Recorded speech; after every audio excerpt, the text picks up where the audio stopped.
Have a wonderful day. Enjoy the story, everyone. Willow Creek, Virginia, moved like an old melody, predictable, quiet, with pauses only locals truly understood. It was the kind of place where everyone knew your father's name, your mother's favorite pie, and the year you first performed at the town fair. For Emma, this familiarity was both a comfort and a constraint. At 19, Emma bore burdens beyond her years. While her peers tasted freedom, Emma faced unpaid bills, a silent piano, and the looming threat of losing their ancestral home, a colonial estate passed down through generations. To the bank, the house stood as a testament to time. Broad porches, peeling white paint, and windows that rattled in the Virginia wind.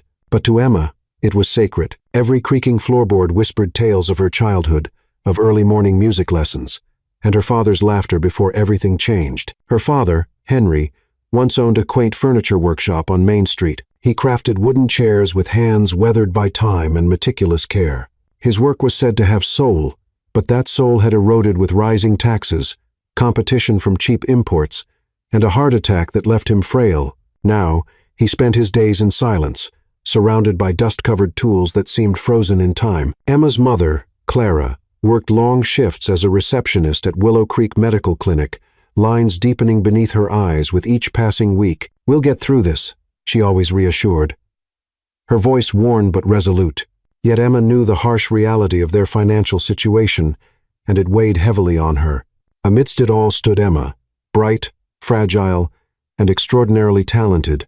Her fingers danced across piano keys like wind through wheat fields. Since childhood, music had been her refuge, not just in playing but in the silences between notes, conveying more than words ever could. Her sanctuary was the church at the end of Maple Lane. Each morning, before the town awoke, she'd sit at the old upright piano and play to empty pews, finding solace in the quietude. But even music couldn't stave off reality. The house faced foreclosure with a deadline of 90 days. Emma had tried everything, teaching piano, performing at weddings, even offering her late grandmother's ring for sale. Nothing made a dent, and with each passing day, the weight on her chest grew heavier, testing her belief in change. Then came the knock. It was a Tuesday, late afternoon, the sun dipping behind trees as Clara opened the door and gasped, hand to her chest. Emma looked up from the living room and froze. On the porch stood Eleanor, former piano instructor, mentor, a woman Emma hadn't seen in over 5 years. "May I come in?" Eleanor's voice was crisp but not unkind. Her gray hair was tightly pinned back, lips painted bold, a woman who had left Willow Creek and reinvented herself. The living room felt too small for what followed.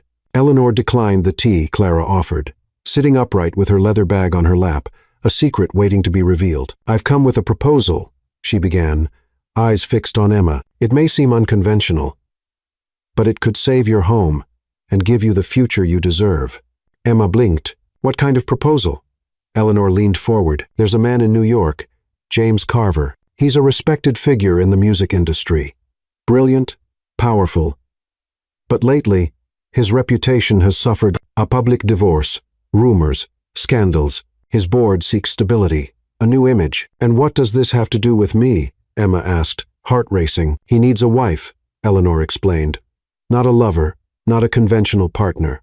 Someone of integrity, grace, and an unblemished reputation. Someone the media can't tarnish, who can stand beside him and restore what his ex-wife dismantled." Emma stared in disbelief. "You're suggesting I marry a stranger?" Eleanor didn't waver. "It's a contract. 1 year. You'll live in his home, attend public events, play the role of a devoted spouse. No intimacy is expected, just stability." Silence fell like a curtain. Emma glanced at her mother, who had turned pale. "The compensation," Eleanor continued, "is $200,000, enough to pay off your mortgage, provide comfort for your father."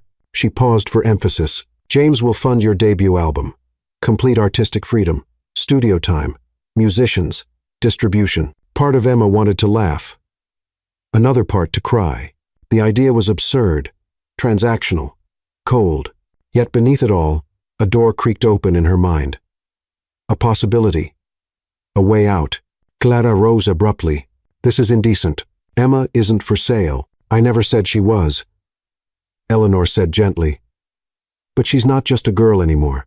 She's a woman with a gift, carrying a family on her shoulders, and she deserves to choose for herself. That night, Emma couldn't sleep. Moonlight outlined water stains above her bed. She thought of her father's rough hands, her mother's tired eyes, the piano's sound at sunrise, and the dreams she'd set aside to survive. In the silence, something shifted within her. Not resignation, not greed, but purpose. She wasn't selling her soul.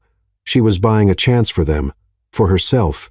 When morning came, she found her mother in the kitchen, tears falling into her coffee cup. Emma knelt beside her. "I'll do it." Clara shook her head. No. Yes. Emma said firmly, "I'll play the role. Sign whatever they ask. Just promise me one thing." Clara met her eyes. "Promise me I won't forget who I am." Outside, Willow Creek began another ordinary day. But Emma knew nothing would ever be ordinary again. In a Manhattan high-rise, far from Willow Creek, James's assistant received a call that quietly altered the course of both their lives. The bus ride from Willow Creek to New York took 13 hours. Emma barely slept, her head resting against the cold glass, the small-town lights of Virginia fading behind her like distant stars. In her lap, a single worn duffel bag held everything she was allowed to bring. Eleanor had insisted on keeping things minimalist. The contract she was to sign required discretion. No social media, no goodbyes, just silence and a one-way ticket to a life that didn't belong to her. She stared at her reflection in the window, wide eyes, soft freckles, hair in a loose braid, 19, still untouched, still innocent, in a way that made the world seem louder than it was. But beneath her quiet demeanor was a storm she hadn't known how to name until now. Desperation, fear, hope, and something dangerously close to defiance. By the time the Manhattan skyline appeared in the distance, Emma no longer felt like a girl clinging to survival. She felt like a thread pulled into a tapestry she hadn't chosen. But maybe, just maybe, she could still decide what picture it would become. Eleanor met her at the terminal. "No cameras, no phones, just you and your name," she said, handing Emma a folded dress and a navy blue garment bag. "You'll change at the hotel. He's expecting you by 6. He, not Mr. Carver, not James, just he, like a character in a fable, a cold, invisible force that ruled her fate before she even stepped into his orbit." The Sterling Tower stood like a polished monolith against the Upper West Side sky. All glass and ambition. Emma had never seen anything so pristine, so painfully perfect. Marble floors, quiet elevators, bellmen who didn't speak unless spoken to. She felt like a shadow slipping into someone else's life. And then the door opened. James Carver. He was taller than she expected, mid-42nd, maybe, a few gray strands near his temples. Though they only added to his sharpness, every movement was precise, not rushed, not warm either, just studied, calculated. His charcoal suit fit like a second skin. His voice, when he finally spoke, was low and measured, like someone who had learned long ago that silence carried more power than volume. "Miss Harper," he said, extending a hand, "thank you for coming." She took it, surprised by how cold his skin felt.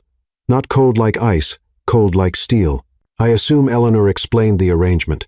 Emma nodded. He gestured for her to sit. They were in his living room, though it looked more like a showroom. Expensive, elegant, impersonal. A grand piano stood untouched near the window, its cover closed. As if guarding memories no one dared awaken. "You'll be given a private room. We'll make a few public appearances together. Galas, dinners, charity events. You're free to play music when you wish, as long as it fits the schedule and the contract," Emma asked, her voice softer than she intended. "What are the terms?" James pulled a folder from a drawer and placed it in front of her. "Standard legal terms. No intimacy. No obligations beyond what's outlined. 1 year. At the end, you'll receive the full amount plus ownership of your album rights. You'll be free to walk away." He watched her closely, as if trying to detect doubt beneath her still expression. "I won't ask you to pretend anything in private," he added. "But in public, you'll be my wife." The words hung in the air, not like a promise, like a headline. Emma picked up the pen. Before signing, she asked quietly, "Why me?" A pause, then James looked away, his eyes drawn to the piano behind her. "Because you remind me of a time before everything became performance." Her breath caught. He turned back. "And because you haven't been broken yet." She signed. The first days passed in silence. Emma was given a wardrobe curated by someone she'd never meet. Dinners were served by house staff she barely made eye contact with. James's presence was distant, his footsteps more frequent than his words. He never invaded her space, never crossed lines, but he watched, always with that same unreadable gaze, like he was searching for something only music could explain. Every morning, Emma sat at the breakfast table alone. Every evening, she walked the penthouse halls like a ghost in borrowed skin, until one night, unable to sleep, she wandered to the piano. The lid creaked softly as she opened it. Her fingers found their place. She played, not for anyone, not even for herself, just to remember what it felt like to breathe. What she didn't know, what she couldn't have known, was that behind the half-closed door of his study, James had paused mid-call, listening, not moving, barely breathing. The sound of her music slipped into the cracks of his fortress like light through broken glass, and for the first time in years, he felt something stir, something that had nothing to do with contracts, with appearances, with image, something dangerously close to longing. In the weeks that followed, Emma kept playing, and he kept listening, still silent, still distant. But something had shifted. One morning, she found a steaming cup of tea on the piano bench, her favorite blend from her hometown store. No note, just the scent of honey and familiarity. The next night, her music books were missing from her room. She panicked, only to find them neatly arranged in the piano room beside a fresh bouquet of white camellias. Gesture by gesture, he was speaking without words. She began replying, cooking him a southern dish he hadn't tasted since college, leaving a post-it note with a melody suggestion, lingering a few moments longer near his study door when she played. Their conversation had no voice, but it had rhythm, and each note brought them closer to something. Neither of them dared name yet. The Sterling Tower didn't feel like a home. It felt like a decision, a vertical kingdom of glass and silence rising above the chaos of Manhattan, like it was too proud to listen. At the very top, tucked behind floor-to-ceiling windows and guarded by walls too smooth to carry pictures, lived the man Emma had agreed to marry. Not by love, not by desire, but by necessity. And still, nothing about this place felt real until he walked in. James Carver. His name alone was enough to silence entire rooms. A titan in the music industry. A man whose instincts shaped global hits, signed rising stars, and pulled the strings behind some of the most powerful contracts in the business. But none of that mattered to Emma when he stood in front of her that first time. What she noticed wasn't his reputation. It was the stillness. He entered like a shadow before a storm. Quiet, composed, with eyes that seemed to carry too many unfinished stories. His suit was charcoal, impeccable, his tie black silk, his shoes shined with discipline, but his expression, it was unreadable. Not cold, not cruel, just guarded, as though he had built a fortress so high even he couldn't see out of it anymore. He didn't offer a handshake this time. Instead, he looked her over, politely but thoroughly, and gestured toward the living room. "Come," he said, "we should go over the expectations in person." Emma followed, hands clasped tightly in front of her. The room smelled like cedar and leather. There were no photographs, no clutter, just clean lines, expensive silence, and a grand piano sitting untouched in the corner, like a sculpture of something that once breathed. "I'm aware you already signed the preliminary contract," James began, his voice low and even. "But now that you're here, I'd like to confirm that you understand what this arrangement requires. In this house, there are 3 rules." She nodded silently. "1," he continued, "this is a partnership, not a performance. We show up together when required. You don't need to pretend anything beyond basic civility. 2," he added, walking past the piano without looking at it, "we respect each other's space. You'll have your own room. I won't intrude." She swallowed. "And 3, no press, no personal posts, no leaks. Everything stays between us." Emma nodded again, her voice stuck somewhere between nerves and uncertainty. "Understood." Then something shifted.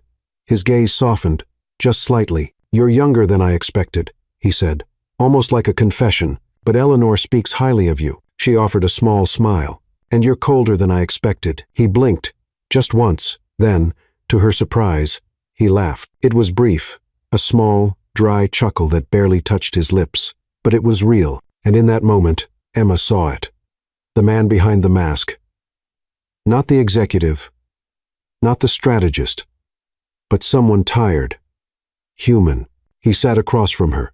"You'll find this situation strange at first. So will I. But I believe in keeping things clean. No confusion, no misinterpretation." She tilted her head. "Is that how you live your whole life?" "Yes," he replied. "Or at least I try to." Silence settled again, not uncomfortable, just cautious. Like two strangers learning to speak the same language without using words. The first evening passed quietly. Dinner was served by staff. They sat at opposite ends of a long table. Barely speaking, Emma picked at the roasted salmon and saffron risotto. James barely touched his food. When the plates were cleared, he stood. "I'll be working in my study. You're free to explore the penthouse. There's a small library, a music room. Use them as you like." "Thank you," she said. He paused. "If you ever feel," he hesitated, choosing his words with surgical care, overwhelmed. "I trust you'll speak to Eleanor or me directly. This isn't a prison." "No," she thought. "But it's not exactly a home either." Still, she nodded. "Understood." Then he disappeared behind a door, and she was left alone with the quiet hum of the city outside and the echo of silverware still ringing in the air. Days passed like pages turning in a book she hadn't written. Emma moved through the penthouse with silent grace, touching nothing, changing nothing. Her room was modern and simple, white linens, clean surfaces, no trace of anyone who had ever lived there before. She found solace in the library, a room lined with books that smelled of age and solitude. There, she read poetry and practiced music theory. But she never touched the grand piano, not yet. James, for his part, kept to his routines. Early mornings in meetings, afternoons reviewing files, evenings in the study. He rarely initiated conversation, but when he did, he was always polite. One morning, she passed him in the hallway. He stopped. "You play every morning at your church, don't you?" She blinked. "I did." He nodded once, then kept walking. That night, she dreamed of Willow Creek, of her father's hands on her shoulders, of her mother humming in the kitchen, of playing Beethoven's Moonlight Sonata for an empty chapel. She woke up with a lump in her throat, and before she could stop herself, slipped out of bed, padded barefoot to the music room, and lifted the piano lid. She didn't even know what she was playing at first, just letting her fingers follow something that felt like breath. She didn't notice the door creak open behind her, or the figure standing in the shadows, watching. It wasn't until she paused, sensing eyes on her, that she turned. James stood by the doorway, still in his suit, his tie loosened, his face unreadable. "You're very good," he said softly. She closed the lid, embarrassed. "I didn't mean to disturb anyone." "You didn't." A beat. "That song. Was it yours?" "No," she said. "Just something that needed to come out." He nodded, then stepped closer to the piano. Not to touch it, just to look. "I used to play," he said. She raised an eyebrow. "Conservatory," he added, almost reluctantly. "Before my father died, before everything else." It explained the piano, the silence, the way he listened. "You gave it up?" she asked. "No," he replied. "I buried it." The air between them shifted. Not romantic, not yet, but intimate. Pain. Recognizing pain. Music. Recognizing music. And Emma, sitting at that piano, began to wonder if perhaps this arrangement, this strange, fragile truce, was not about saving reputations. Maybe it was about remembering something both of them had forgotten how to feel. From the outside, their life looked seamless. Photos began to surface of Emma and James at charity events, gallery openings, black tie dinners, always impeccably dressed, always the perfect distance apart. Emma wore navy or cream, sometimes red, but never anything too loud. James, as always, was sleek, sharp, unshakable. The press labeled her the Southern Muse. They called him the Ice King. Together, they were a headline, a strategy, a story, but behind the penthouse walls, the silence between them stretched long and wide. They lived like guests in the same hotel, passing in hallways, sharing polite nods over breakfast. She never asked where he went. He never asked what she played. Even their meals were prepared and served in separate dining rooms unless they were expected to be seen together. He was respectful, generous even. Her wardrobe expanded weekly. Her piano was tuned to perfection. She had access to a small recording studio on the lower floor, but affection, emotion, connection, absent. There was no cruelty, no arrogance, just emptiness. At first, Emma found comfort in the distance. It gave her space to grieve everything she'd left behind, the weight of her family's debt, the shame of agreeing to this marriage, the ache of abandoning her old life in Willow Creek. But the more she got used to the silence, the more it began to echo, Until one morning, the silence was interrupted, not by James, but by instinct. It was raining outside, not the romantic kind of rain, but the steady gray curtain that soaked the city and left no room for sunlight. Emma, wrapped in an oversized sweater, walked barefoot into the living room. She hadn't slept. Her thoughts had been too loud. Memories of her father's laughter, her mother's tired smile, the smell of morning coffee in their small kitchen. Without thinking, she sat at the grand piano and played no sheet music, no goal, just feeling. The keys were smooth under her fingers, familiar, like a long-lost friend. She let the chords move through her, let the sorrow of distance and the ache of displacement shape the melody. Upstairs, in his office, James froze. He heard her. He always heard her. But today was different. She wasn't just playing. She was speaking without words. She told a story of a girl who missed her home, who didn't know if she belonged here, who was trying desperately to find herself in a world that felt too polished, too rehearsed. He stood, walked to the railing that overlooked the living room, and watched. Emma didn't notice him. Her eyes were closed, her head tilted slightly, her body swaying with the rhythm. There was a vulnerability in her that stunned him. She wasn't performing. She was releasing. He didn't know the notes, but he knew the feeling. It hit something in him he hadn't let surface in years, not since the funeral, not since the silence after his father's last breath swallowed his dreams whole, not since he folded his musical ambitions into a drawer marked childish and stepped into a suit that didn't belong to his soul. He took a breath, then turned away quietly so she wouldn't see. He wasn't ready. Not yet. From that day on, something subtle changed. She began playing more often, and he began lingering closer. He would find reasons to walk past the music room, to pour tea in the kitchen near the sound of her notes, to pause outside the door and listen for just a few seconds longer than necessary. One night, after returning late from a board meeting, he found her curled up on the couch with a blanket and a Chopin book. She looked up, startled. "You're home late," she said. He loosened his tie. Lost track of time. She hesitated, then held out the book. "You said you used to play. Do you remember this one?" He glanced at the piece. "Nocturne in E-flat major. I used to love that one," he said. She smiled. "Play it." He shook his head. "It's been years." She didn't push, just nodded. "If you change your mind, the bench is warm." He didn't reply. But something lingered in the air between them, like a note suspended in the pause before the next chord. The next morning, Emma woke to something strange in the piano room. On the bench sat a handwritten composition, just a few bars, delicate, unfinished. It wasn't hers. She picked it up, studied it. The handwriting was unfamiliar, but the melody there was grief in it. Longing.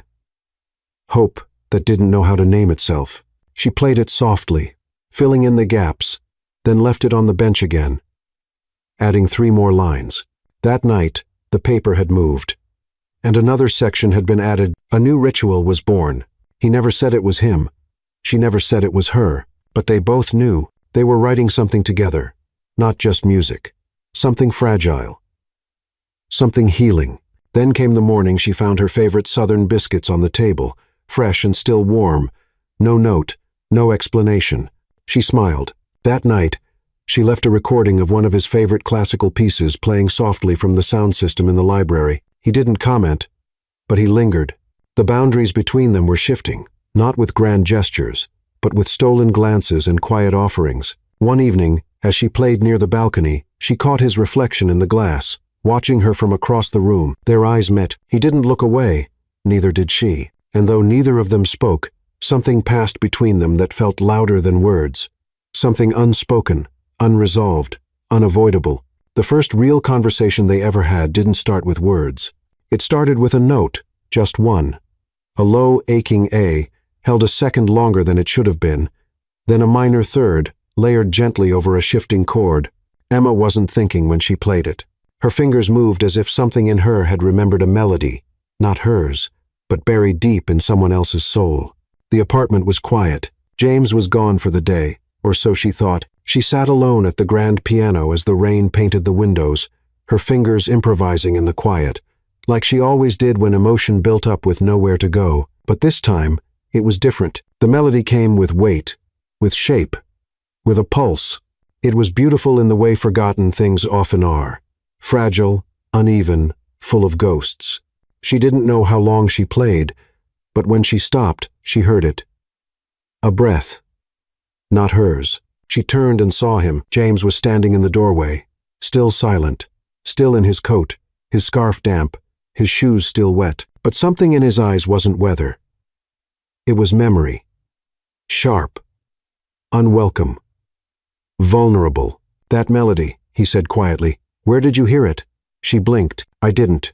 It came to me while I was playing. He stepped closer, slowly, as if the sound still lingered in the air between them. I wrote something like that, he said, eyes focused not on her but on the keys. 15 years ago, I never finished it. Her breath caught. Where? He pointed to the piano. There. This piano, in this room. His voice lowered. I was still trying to be someone else back then. A composer. A dreamer. Before my father died. Before I took over the company. She watched him sit beside her. Not touching the keys. Not even looking at her. Just sitting. She felt the shift again. Not in the room. In him. I called it restoration, he said. But I never got past the opening. She touched the same keys again. Softly. Let the notes return, and he slowly joined her, one hand, then the other. Their bodies barely touched, but the harmony did. It met between their hands, in the spaces where their eyes didn't dare meet.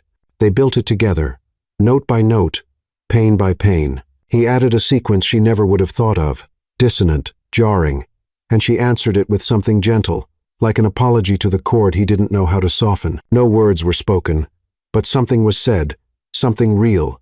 Something raw. When they finished, the final chord echoed into the wood of the piano, trembling before it vanished into the silence. Neither of them moved. Then, finally, Emma looked at him. You still remember how to play, she whispered. He smiled. Barely. He never forgot. I just stopped believing it mattered. It does, she said, her voice firmer now. It always did. The next morning, the music room had changed. The sheet music for restoration sat on the piano stand. Ink still drying from James's pen. Emma added her own notes beside his. They didn't talk about it, but they didn't need to. For the first time, the contract between them wasn't about image, it was about music. About what they both had buried. He scheduled studio time without telling her. Just handed her a small card after breakfast one day with an address and a time. She looked at it, then at him. You want us to record it? She asked. He didn't answer with words, only a look. And that look was enough. The studio was nothing like Emma expected. It wasn't cold or corporate. It was warm. Wooden floors, soft lighting, the scent of coffee lingering in the air. The kind of space where vulnerability was welcomed, not shamed. Luca, the producer, greeted them like old friends and asked for nothing except truth. What are you playing? He asked. James looked at Emma. She answered, something unfinished. He smiled. Aren't we all? They played restoration 3 times. The first take was technical, flawless, but empty. The second was too emotional. Emma's hands trembled on the keys. But the third was silence before birth. It started slow, with James taking the lead, his touch on the keys no longer restrained but intentional, even tender. Emma entered halfway through, matching him, weaving into his melody as if she had been born from it. Their styles, his rigid, hers fluid, met in the middle, not in compromise, but in harmony. When the final note faded, no one spoke. Not the engineer, not Luca, not even James. Emma looked up and saw it. His eyes were wet, but no tear fell. He stood, walked out of the booth, and didn't come back for 10 minutes. She didn't follow. She didn't need to. She understood. That song wasn't just music. It was a doorway, a reckoning, a confession too deep for language. Later that evening, Luca approached her privately. You know this track will go places, right? He said. Once it's out, people will ask questions. We didn't make it for them, she replied. He grinned. No, but that's exactly why they'll care. She didn't tell James that restoration had been accidentally uploaded to a private stream and shared among a few industry contacts. She didn't tell him when the views passed 50,000, or when the comments exploded, or when people started calling them the soul duo nobody saw coming. What mattered wasn't the attention. It was the way James looked at her the next time they sat at the piano, like she wasn't a contract or an asset, but someone who had given him something he thought was lost.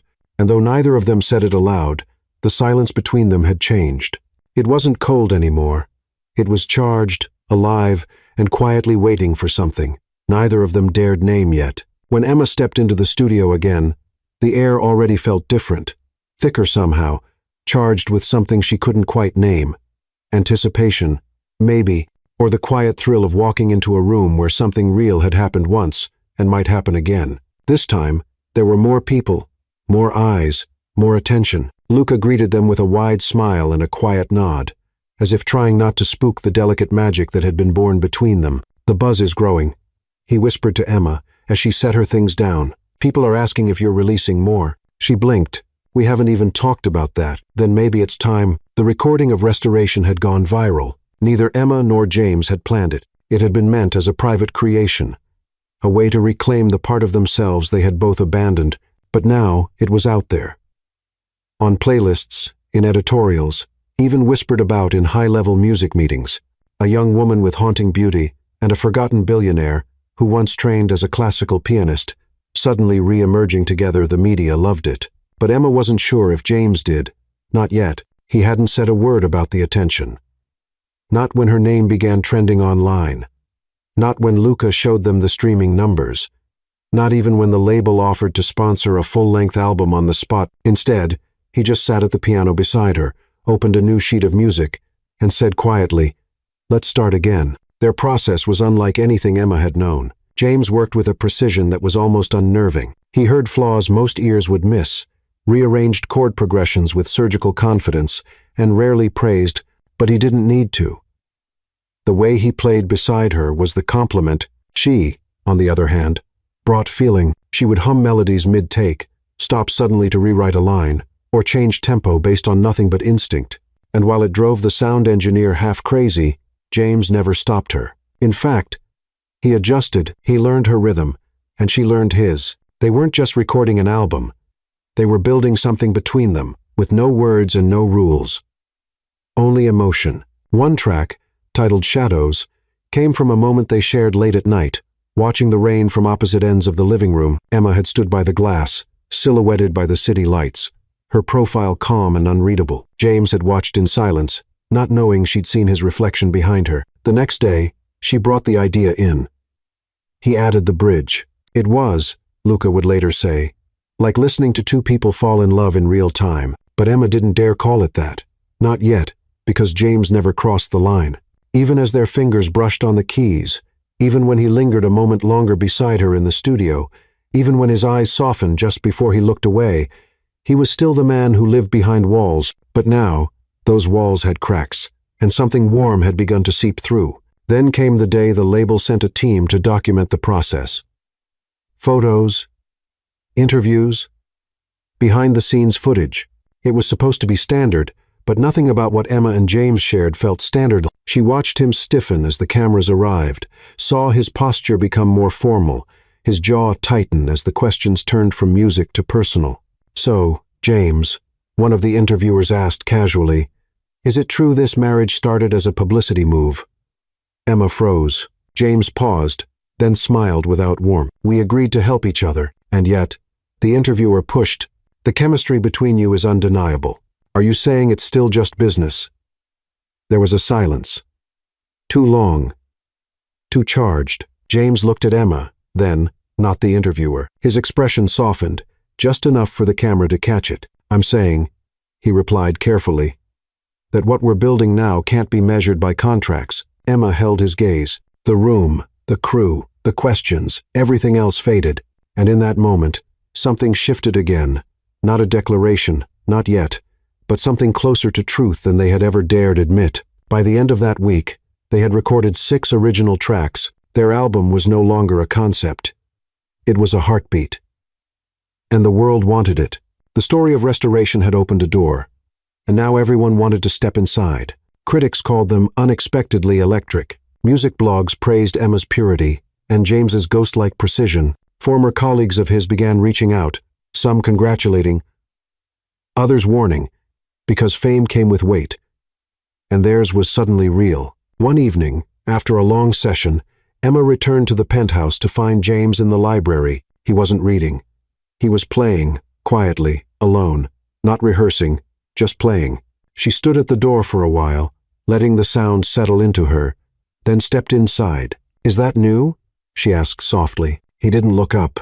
No, just something I used to play before I forgot who I was. She walked over, sat beside him. You're not that man anymore, she said. He looked at her then, really looked. No, he murmured, but I think you brought him back. The air between them tightened. She reached forward and touched the edge of the piano, not daring to reach for him. What are we doing, James?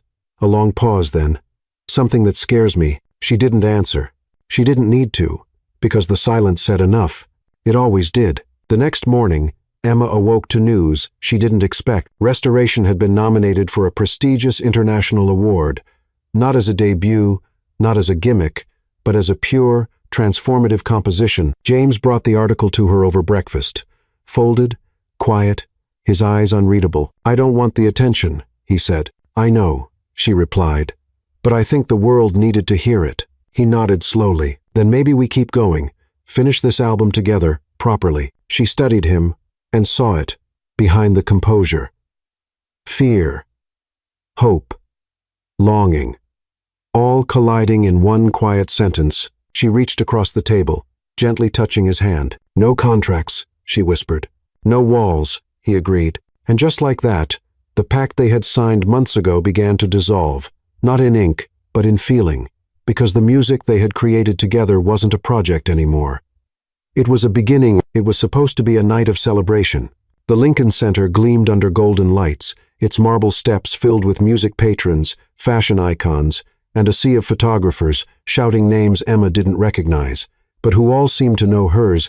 She wore a dark emerald gown that caught the light with every step. James, by her side in classic black tie, looked more relaxed than usual.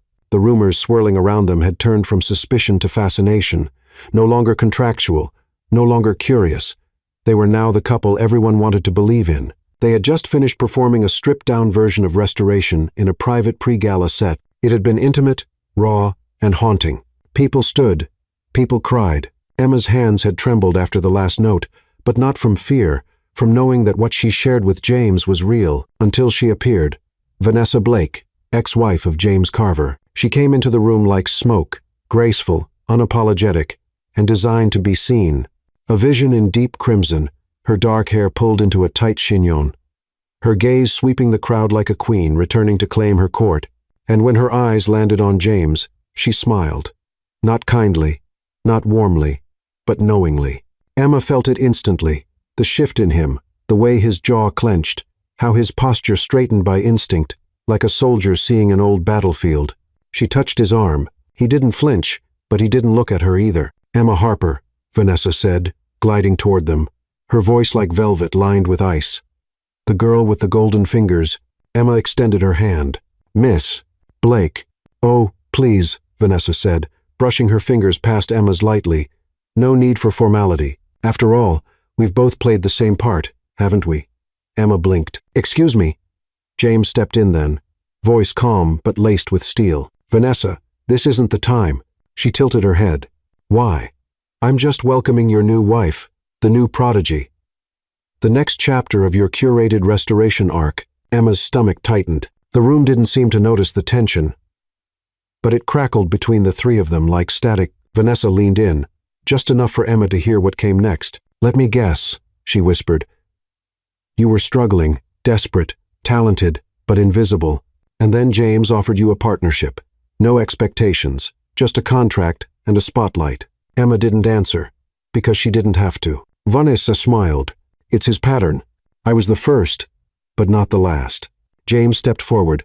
Enough, but the damage had already been done. They left early.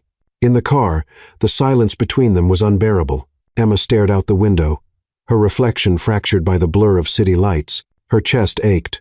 Her fingers itched for keys, for something, anything to ground her. Don't let her get to you, James finally said. She turned to him. Did what she said have any truth? He exhaled, slow and heavy. Yes and no. Explain. He hesitated.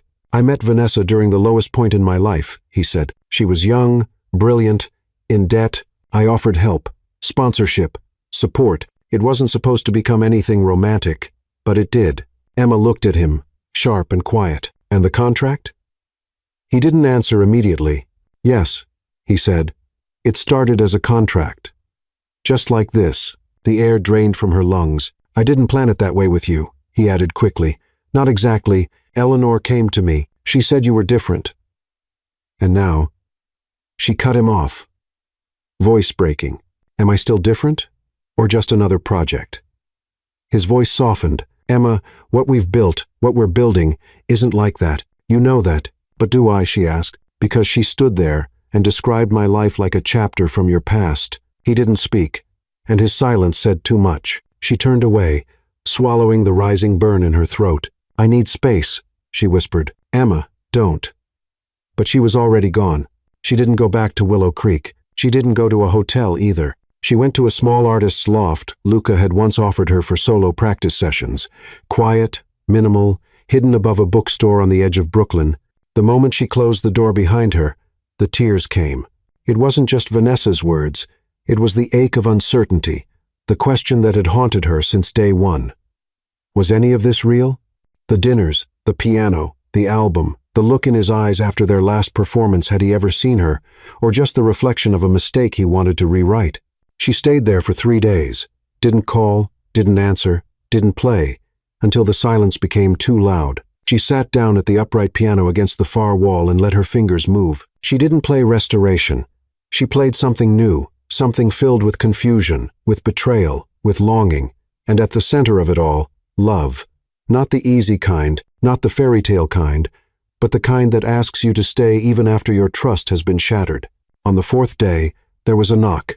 Not at the front door, the side door, barely used, almost hidden. She opened it, and there he was. James Carver. No suit, no armor, just jeans, a black sweater, and eyes so tired they looked hollow. I couldn't find you, he said, and I couldn't breathe. She didn't move. I didn't come here to defend myself, he added. I came here to tell the truth. She crossed her arms. Then say it. He stepped inside, slowly, carefully. I never stopped punishing myself for what I did with Vanessa, he said. I gave her power, not love. I offered salvation when I should have offered honesty. He looked at her, something breaking open in his expression. But you, Emma, you were never a project. You were a mirror. You made me want to return to who I used to be, before I learned to lie to survive. She swallowed hard. And the contract? I tore it up. The day we finished Restoration, he reached into his pocket and pulled out the remains of the original agreement. Creased, ripped, useless. I kept this, he said, to remind myself that love shouldn't be written in terms. Silence then. I don't know if I can believe you, she whispered. I know, he said. But I'll wait as long as it takes. She looked at the piano, at him, at the door. Her heart pulled in every direction at once. But in the end, it landed where it had always wanted to go. Right into the uncertainty of a man who had hurt her with silence, and now stood before her, stripped of everything but truth. And for the first time, she didn't walk away. Not yet. The distance between them was no longer physical. It was in the way Emma didn't look him in the eyes when they spoke, in the way James hesitated before knocking on her door, in the way every note she played now felt like a question and every silence, an answer he didn't want to hear. They were back under the same roof, but nothing felt like home anymore. After James's visit to the artist's loft, Emma had agreed to return to the penthouse, not because she had forgiven him, and not because she was ready to fall back into whatever rhythm they'd begun to build, but because she needed clarity. And distance, ironically, wasn't giving her that. She needed to see him, to hear the truth, not once, but 100 times, to watch his actions, not just his words. But James, for all his courage in finding her, seemed to have lost his voice again. He gave her space, too much of it. He walked softly, spoke little, disappeared into meetings that took longer than they used to, and when he returned, he barely entered the music room anymore. It was as if he feared contaminating it, like their piano had become sacred and he unworthy. And Emma, she tried to believe that what they had built was real, but Vanessa's words echoed louder than James's promises. She found herself replaying everything in her head, every gesture, every glance, every time he'd touched her hand at the piano or lingered in the kitchen. Was it all orchestrated? Could someone like him really fall for someone like her? Or had she simply been a composition he wanted to finish, to feel better about the ones he'd left incomplete? The album's launch date was approaching. The label called daily. Luca left messages filled with enthusiasm, asking for final approvals, concert plans, promotional campaigns. He sensed something was wrong, But he didn't press. He just said, "Whatever you need, I'm here." Emma stared at the final mix of Unity, the track that blended all their music into one seamless piece. It was beautiful, but when she listened closely, she heard it. The tension beneath the harmony, the dissonance that never fully resolved, just like them. Then came the breaking point. A magazine published a retrospective feature titled Carver's Muses, The Women Behind the Myth. It detailed James's past, his reputation for taking in vulnerable artists, sponsoring their dreams, then vanishing once their careers were launched. There were photos, quotes from unnamed sources, even a leaked copy of the original contract between him and Emma. Her name was everywhere, and now, so was her pain. She confronted him in the living room, the article trembling in her hands. "You said this wasn't a pattern," she snapped. "But to the world, that's exactly what it looks like." James didn't deny it, didn't try to explain, didn't even reach for her. "I didn't leak the contract," he said quietly. "That's not the point," she whispered, her voice breaking. "The point is, you knew this would come back to haunt us, and you didn't prepare me. You just let it happen." He ran a hand through his hair, pacing. "I thought I could protect you by staying silent, by staying back." "Silence isn't protection, James," she said. "It's abandonment." The word hit him like a slap. And in the pause that followed, everything between them, every fragile thread they'd woven, began to fray. "I can't do this anymore," Emma said, blinking back tears. "I can't keep wondering if I'm your future, or just your restoration story." James took a breath, but no words came, and that was all the answer she needed. She left the next morning. No press, no drama, just a single suitcase and her music. She went north, to Vermont, where the world moved slower, and the noise of the city couldn't follow. James owned a quiet farmhouse there, one he had offered once as a retreat, a sanctuary. Now, Emma took the key without asking, and she went there to breathe. The cottage sat on a hill, surrounded by pines and silence. The only sounds were birds, wind, and the occasional soft echo of her piano when she played in the evenings. She played a lot, not the songs they had written together, but new ones. Messy, sad, angry, honest. And in those melodies, she began to find herself again. Not James's muse, not Willow Creek's girl, just Emma. Back in New York, James stayed behind. At first, he buried himself in work, meetings, contracts, award nominations. His calendar was full, but his mind wasn't present. Every moment without her felt heavier than the last. The penthouse was cold again, the piano untouched, and his chest hollow. He tried writing, he tried composing, but nothing came out. Until one night, a familiar melody echoed in his head, the beginning of restoration. But this time, it sounded unfinished again, because the woman who completed it was gone. Weeks passed. The album launched to global acclaim. It topped charts. Critics praised its raw intimacy and emotional authenticity. Emma's voice, though mostly instrumental, was called the sound of a woman reclaiming herself. But Emma didn't attend the launch. James didn't speak to the press. They were the center of a storm, yet nowhere to be found. And the world, sensing something had broken behind the beauty, began to whisper again. Were they over? Had it all been a performance after all? In Vermont, Emma played alone on a weathered upright piano in the sunlit room overlooking the trees. She didn't cry anymore, but she didn't smile much either. Her music spoke where she couldn't, and every night, as the last note lingered in the still air, she wondered, would he ever come? Would he even try? Or was that final silence between them the end?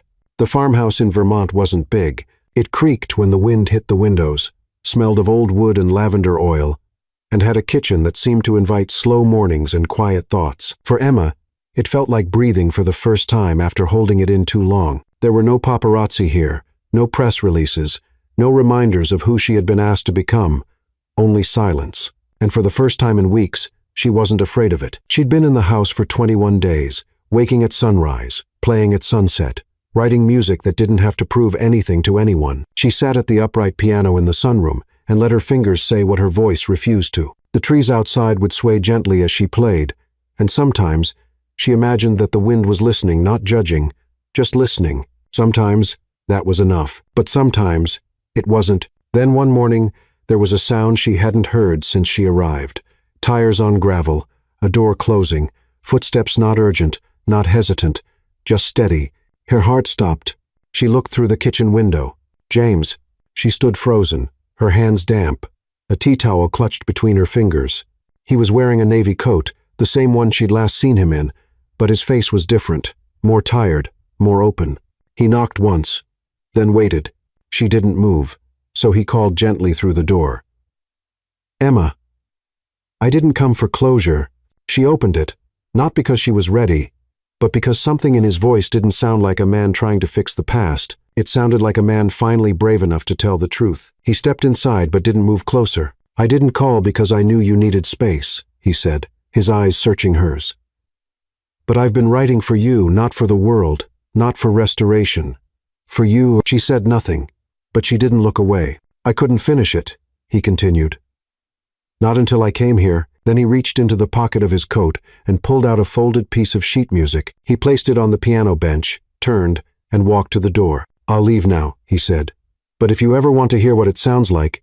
He glanced at her, and for the first time in weeks, she saw it again. That softness, that fear, that hope. "Play it," he finished, and then he left. Emma stared at the page for a long time before sitting down. The title was simple, just her name, Emma. The first few bars were familiar. Notes from her laughter, her favorite warm-up, the melody she often played without realizing it. Then came a motif that mirrored the piece they'd written together, but twisted slightly, like he was reshaping it from the ashes. It wasn't grand. It wasn't perfect.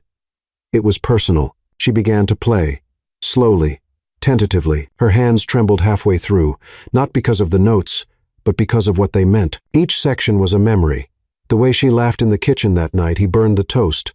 The moment she cried silently while watching a sunset from the penthouse balcony. Come the time she fell asleep at the piano and woke up to find a blanket over her shoulders. He'd noticed everything, even when he hadn't spoken. He had been listening. The song ended, not with a climax, but with a question. An unresolved chord that didn't quite land, hanging softly in the air, waiting for her, waiting for what she'd do next. That night, she couldn't sleep. She kept hearing the final note echoing inside her. She made tea, sat by the fireplace, stared into the flames. Her heart was pulling her in two directions, toward the safety of solitude and toward a love that had wounded her but never lied. Because James hadn't tried to explain anymore, hadn't defended, he just offered, and she realized then, the man who once built walls was now leaving doors open for her. The next morning, Emma packed a single bag. She left a note on the kitchen table, locked the farmhouse behind her, and drove south, back to the city that had stolen, and returned her to herself. She didn't tell him she was coming, didn't call, just arrived at Sterling Tower. The doorman didn't blink. "Good morning, Mrs. Carver," he said with a warm smile, as if she'd never left. She rode the elevator to the top, stepped into the penthouse. It was silent. She walked through the living room, past the kitchen, past the glass balcony doors, until she heard it. Piano. Coming from the music room. She opened the door slowly. He was there, playing her song, the one he'd written. But this time, he wasn't alone. Because the moment he saw her, he stopped. She walked over, without speaking, and sat beside him. He looked at her, like he was afraid to breathe. "Do you still want me to play it?" she whispered. "No," he replied softly. "I want to play it with you." And so they did, together, one note at a time. Not to fix what had broken, but to begin again, without fear, without contracts, just music, and whatever came after. The penthouse was no longer a stage. There were no rehearsed conversations, no perfectly measured distance at dinner, no invisible contracts between the lines of every look. Now, there was only a man and a woman, raw, cautious, rediscovering each other with every small act of vulnerability. It wasn't loud. It was gentle, like the first breeze after a storm. In the weeks after Emma's return, they lived quietly. James resumed his routines, but less obsessively. He still worked, still attended meetings, but now he'd return early. He'd cook poorly, but he tried. He'd sit by the piano while Emma practiced, not saying a word, just listening, present. She didn't move back into her old bedroom. She didn't need to. He hadn't asked. She hadn't explained. Some things didn't require confirmation anymore. They weren't lovers in the traditional sense, but they weren't strangers either. What existed between them now was trust, delicate, rebuilt, and still slightly trembling at the edges, but real, and that, in its own way, felt more intimate than anything physical. The album continued to climb charts across the globe. Streaming numbers soared.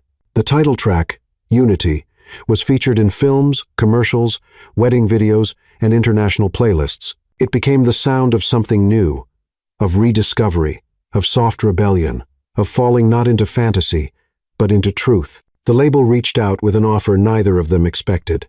A global concert, Carnegie Hall, one night only, broadcast live. They wanted James and Emma together on stage. Live, unscripted, raw. It wasn't about promotion anymore. It was about performance, not for business, but for the world. And for the first time since the beginning, the decision was entirely theirs. They sat in the music room that night, side by side. The invitation lay between them on the bench. Emma stared at the logo, her fingers hovering above the keys. Not playing, just thinking. "It's everything we said we didn't want," she whispered. He nodded slowly. "But it's also everything we created. A pose. And people think it's love," she added, "even if we never said it." James didn't look at her, but his voice was quiet, steady. "It is." The room stilled. She turned to him. His gaze met hers, and for once, there was no guarded expression, no mask, no calculation. "I love you, Emma," he said. "Not because of the music, not because of what you've given back to me, but because when I was lost in a life I didn't choose, you didn't just find me. You saw me." Her breath caught. He continued, "I don't care if it's public. I don't care if it's private. I care that you know, that you believe it." Tears burned in her eyes, but they didn't fall, because the pain had passed. What remained was choice, and she was ready to make one. They accepted the invitation, but with conditions. No promotional photo shoots, no media interviews, no carefully curated backstory, just music, just them. The night of the concert arrived like a breath held too long. Carnegie Hall shimmered in gold, every seat filled, cameras positioned quietly in corners. The audience buzzed with expectation, some wanting answers, others simply waiting to hear the soundtrack of something that had felt impossibly human in a world obsessed with perfection. Backstage, Emma adjusted her dress, a simple navy gown. No sequins, no theatrics, just elegance. James wore black. They didn't speak much before walking out. They didn't need to. When the lights dimmed and the first notes of restoration rang through the hall, everything else faded. Their fingers moved in sync. Not rehearsed, not memorized, but known. Every note was a conversation, every silence a memory. The audience didn't breathe. By the time they reached Emma, the piece James had written in solitude and she had completed with presence, the room felt less like a concert and more like a confession. And when the final note echoed through the hall, soft, unfinished, hanging in the air like a held breath, James turned to her and stood. He didn't wait for applause. He didn't check with the cameras. He just reached for the microphone. The hall fell silent. "I used to believe love was a transaction," he said, "a formality, a deal." He looked at Emma. "Until she sat at a piano in my home and played something I didn't know I'd written. Until she looked at me without expectation and loved me anyway." Emma stood beside him. "I never planned to fall in love," she said softly, clearly. "I only planned to survive." She paused, "But then I met someone who didn't rescue me." He listened, and when I couldn't speak, he still stayed. James turned to the audience. "I didn't invite you here for a performance," he said. "We came to tell you this. What starts as a facade doesn't have to stay one. Sometimes, pretending leads you to something real." He looked at Emma again. The world watched, and then he knelt, not as a show, not as strategy, just as a man ready to stop hiding. He opened a box. Inside, a simple ring. No diamond, just a small silver band engraved with a single note. The first note of restoration. "Will you marry me again?" he asked. Not for image, not for survival, just for love. Emma laughed softly, then whispered, "Only if we keep composing," and slipped the ring onto her own finger. The applause didn't erupt. It bloomed. Quiet at first, then louder, then unstoppable. But James didn't hear it, not really. Because the only sound that mattered was the yes and the future it carried. For a heartbeat, time forgot to move. James was still on one knee, Emma still standing, and Carnegie Hall breathless. The silver ring on her finger shimmered softly beneath the stage lights, but it wasn't the jewelry that held the crowd captive. It was the look between them. Two people who had stepped into a lie and emerged holding something truer than any vow ever spoken. Then, finally, she nodded, not just to him, but to everything that had brought them here. The silence shattered into thunderous applause, but Emma didn't turn to face the crowd. Her eyes stayed on James, whose shoulders sagged just slightly, like a man who had been holding his breath for far too long. She took his hand, helped him stand, and in front of thousands, without rehearsal, without any script or stage direction, she pulled him close and kissed him. It wasn't showy, it wasn't theatrical, it was soft, long, real, and the audience rose to their feet, like they weren't clapping for a performance, but for something they wished they too could find. A second chance that chose them back. The days that followed were chaos. International headlines lit up with photos of the Carver proposal. Clips of the concert flooded social media. The kiss was replayed on television. Even late-night hosts mentioned them, not mockingly, but almost reverently. Who knew a classical piano performance would give us the love story of the year? One commentator joked. Finally, a billionaire romance that doesn't feel fake. But behind the frenzy, Emma and James did something unexpected. They disappeared. No interviews, no exclusive magazine deals, no brand endorsements, just silence. And in that silence, they chose each other again, in private. 1 week later, they stood in front of a small white chapel in Willow Creek, Virginia. No cameras, just a handful of people. Clara and Henry stood near the front, holding each other's hands with quiet pride. Eleanor, in a pale lavender dress, dabbed her eyes every few seconds. Luca played the organ gently, his fingers far less showy than usual. There were no diamond tiaras, no flower walls, just a piano covered in scratches from a decade of church recitals, and Emma, barefoot, wearing her mother's wedding dress, which had been tucked away in a cedar chest for 27 years. It fit her like a memory. James waited at the altar. No tuxedo, just a gray suit. Shirt open at the collar. No tie. As she walked down the aisle, Emma wasn't thinking of the concert, or the articles, or the past. She was thinking of the way he looked at her when she played, the way he said her name like a melody, the way he stepped back when she needed space, and leaned in when she needed strength. Their vows weren't recited from cards. They were whispered, so low that only the walls of the church and the beating of their hearts truly heard them. "I loved you," she said, "before I believed I deserved it." "I loved you," he replied, "before I even knew what love really was." And when the pastor said, "You may now kiss the bride," they laughed, because they had already kissed in front of thousands. But this time, it wasn't for the world. It was for them. Later that evening, they returned to the farmhouse in Vermont, not as escapees, but as something new. Husband and wife. No contracts, no timelines, no deadlines, just a shared rhythm crafted not from perfection, but from persistence. They ate dinner on the porch.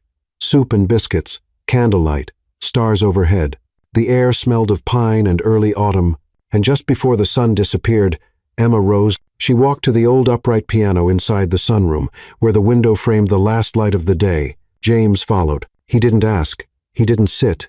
He just stood behind her, watching as she placed her fingers on the keys. Then she played a melody they hadn't written, a new one. It began soft, with a pulse like a heartbeat, then grew gently, not dramatic, just true. When he joined her, it was without sheet music, without plan. But they found each other in the sound. The piece had no title. Not yet, but maybe that was the point. Some things don't need names to be real. Some love stories begin as facades and end in symphonies. And as the final note rang into the warm quiet of their home, James leaned in, whispered just above her ear, "Let's never stop composing."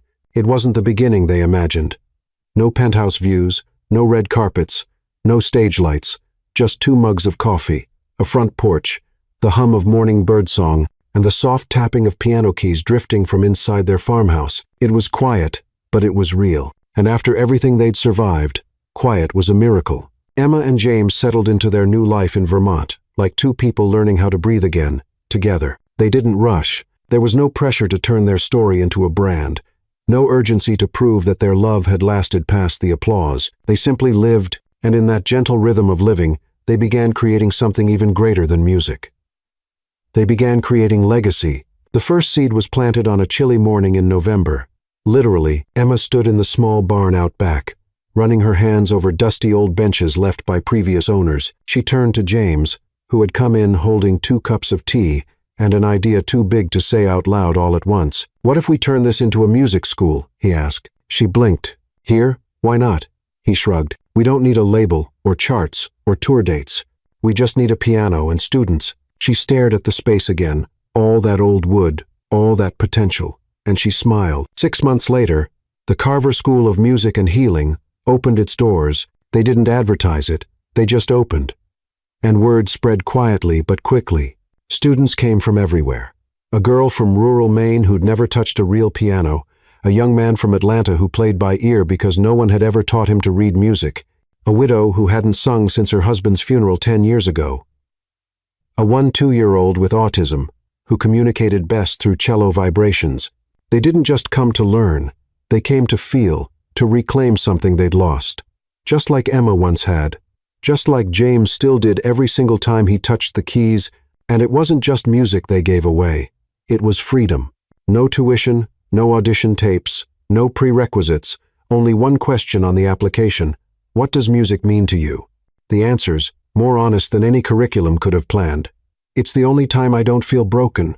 It's how I talk to my mom who passed. It's the part of me I didn't know I was allowed to love." James read every application himself. He never looked at their resumes, only their answers. Emma, meanwhile, spent her mornings teaching children how to trust their own sound. She'd sit on the wooden floor with toddlers who banged on drums, and with shy teens who blushed when they missed a note. Her gift wasn't just talent, it was presence. And every now and then, when the sun hit the window just right and she caught her own reflection mid-chord, she'd smile, because she didn't look like the girl from Willow Creek anymore. She looked like the woman she fought to become. They still played together, but never for crowds, only in the evenings, when the fire crackled in the hearth and the world softened around them. They'd improvise duets. Sometimes jazz, sometimes classical, sometimes something in between. James often claimed he was rusty. Emma always rolled her eyes. "You're just afraid I'll outplay you," she'd say. He'd grin. "You always did." And then he'd start playing anyway, because love, as they'd learned, wasn't about being perfect. It was about choosing to stay in the room, even when the melody changed. One spring evening, a familiar face knocked at their door. Eleanor, still elegant, still sharp, but softer now, somehow, like someone who had finally exhaled. She sat with them on the porch, sipping mint tea and watching a student's recital through the window. Her eyes welled as she whispered, "I always knew your music would matter, Emma, but I never imagined it would matter like this." Emma took her hand. "You didn't just teach me to play," she said. "You taught me to listen, even when it hurt." Eleanor smiled, then turned to James. "And you," she added, "finally let the music say what words couldn't." He looked down, humble but proud, because she was right. The man who once hid behind silence now lived inside harmony, not for business, but for love. A year passed, then 2, then 5. The world moved on. New artists, new scandals, new sensations. But restoration still played at weddings. Unity still made people cry in their cars. And once a year, without fail, Carnegie Hall would replay the concert, the one that wasn't supposed to be a love story, but became the one people still whispered about long after the headlines faded. They never returned to that stage. They didn't need to, because the greatest performance of their lives was never the one under lights. It was the one they gave each other. Every morning, coffee, touch, patience, presence. A love so quiet it thundered. And on the rare nights when doubt crept in, when Emma wondered if she'd done enough, or if James feared returning to the shadows, one of them would walk to the piano, play a single note, and the other would answer. That was the promise they'd made, not to be perfect, but to always respond. Even if the melody was uncertain, especially then, because love, they learned, was not about never losing your way, it was about composing your way back together. In the end, it wasn't the contract that brought Emma and James together, not fame, not music. It was the silence between one note and the next. It was the daily choice to listen, even when it was easier to run away. Because true love, sometimes, doesn't start with a kiss. It starts with someone choosing to stay,